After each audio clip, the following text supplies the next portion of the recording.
Oftentimes, trustees join the school board with technical expertise or commercial backgrounds, and while this experience is rich and valuable, the operations and demands of leading a board may be different to your day-to-day work.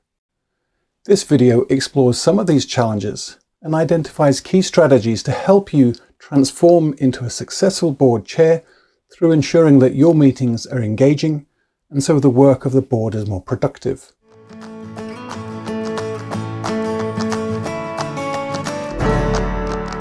As you will have seen through other videos in this series, there are certain tried and tested procedures that are best adhered to when managing the board or committee meetings, as well as potentially regulatory requirements, particularly in the case of non-profit boards. Given that the board and committee meetings are principally where the work of the board takes place, it's essential that these opportunities are maximised and recognised for what they represent. The board chair wears many hats, but high on the priority list must be the ability to run effective meetings. Now let's step back for a minute.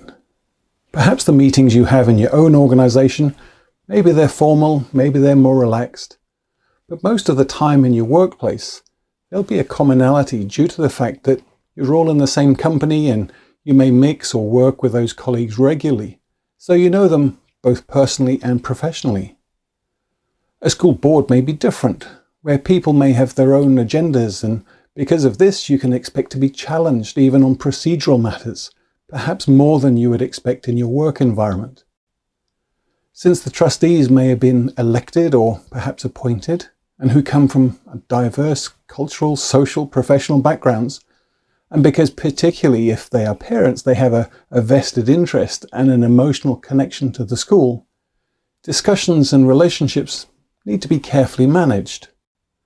Perhaps there's a subset of trustees with whom you do socialise, and so now there's a danger of forming cliques or biases, and all of these factors need to be kept in mind when reflecting on strategies to make the board most effective in its role. Maybe within your sphere of work or company setting, there may be various meetings that take place in different formats that promote a range of interactions and relationships. So for example, in an organisation, you may meet with your team members daily or weekly to touch base. Or you may have ongoing conversations where you get to know what their workload is, what the pressure points are, and generally get a feel for their thinking. There may be monthly or quarterly meetings to update on strategy, or perhaps other meetings to reflect on the performance or values within the team. As noted already, school boards are quite different in many respects. And so it's even more important for the board chair to take a proactive and responsive view to running effective meetings. So whereas within a department or company, these differently structured meetings provide opportunities to share thoughts, updates and strategies, board meetings can end up as a stew or a smorgasbord of competing needs that are not necessarily best tackled all in one sitting. If you reflect back on some of your board meetings, there may have been large chunks where it was simply listening to reports or administrative issues interspersed with more critical discussions that require more rigorous strategic thinking or problem solving. And if you're left with a feeling that your time or input hasn't been fully utilised, or conversations about certain topics maybe felt rushed, or that certain issues remained unresolved, then this may be signs that meetings may have benefited from being restructured. And as board chair, it's your responsibility to maximise the engagement and collective efforts of the trustees. And there are a few ways in which this can be done. But in essence, you're trying to make your agenda more impactful by shifting away from presenting information to discussions of what information means and what to do about it.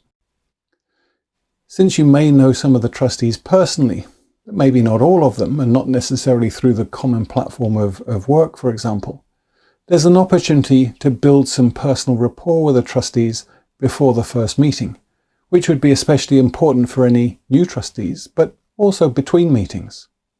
Now, there's an important caveat here. The aim is to get to know them personally, to understand their perspectives and priorities, but not to engage in further board discussions.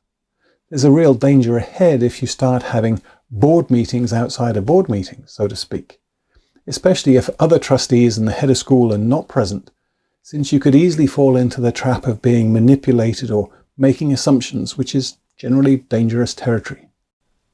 As board chair, you have a few strategies at your disposal when it comes to meetings, but using them wisely can greatly improve the trustee buy-in and overall productivity. Generally speaking, the committees or task forces are where the detail and heavy lifting takes place. Having these smaller focus groups like this can help by ensuring that the right people with the relevant skills and interests can contribute, although it's important to be clear about the parameters and expectations beforehand. Having a defined terms of reference is also helpful in this respect, since it clearly documents the roles, responsibilities, scope, and timeline for the committees or task force. These parameters help the committee members to understand the type of discussions and the expectations for each meeting and the work to be conducted throughout the year. While it sounds obvious, it's critically important to be clear about the purpose of the committee or task force. So, for example, it's usual to have a finance committee, where there may be trustees who have a financial or accounting backgrounds, as well as the finance manager and the head of school. The purpose of the meetings is to allow those with specialist knowledge and insight to interrogate the financial statements and to know the right questions to ask. When the Finance Committee reports to the whole board, it's understood that the financial experts have had time to analyse the data and have confidence in what's being presented. While the rest of the board members may have some general questions, it would be counterproductive for the board members to be repeating the same conversations all over again and getting into the details of every line item as a whole board. Now, that's not to say that the whole board should simply rubber stamp everything that comes through from the committees, as this would also be an abdication of their duty of oversight. The committee would present their recommendations or, in some circumstances, may present some alternatives.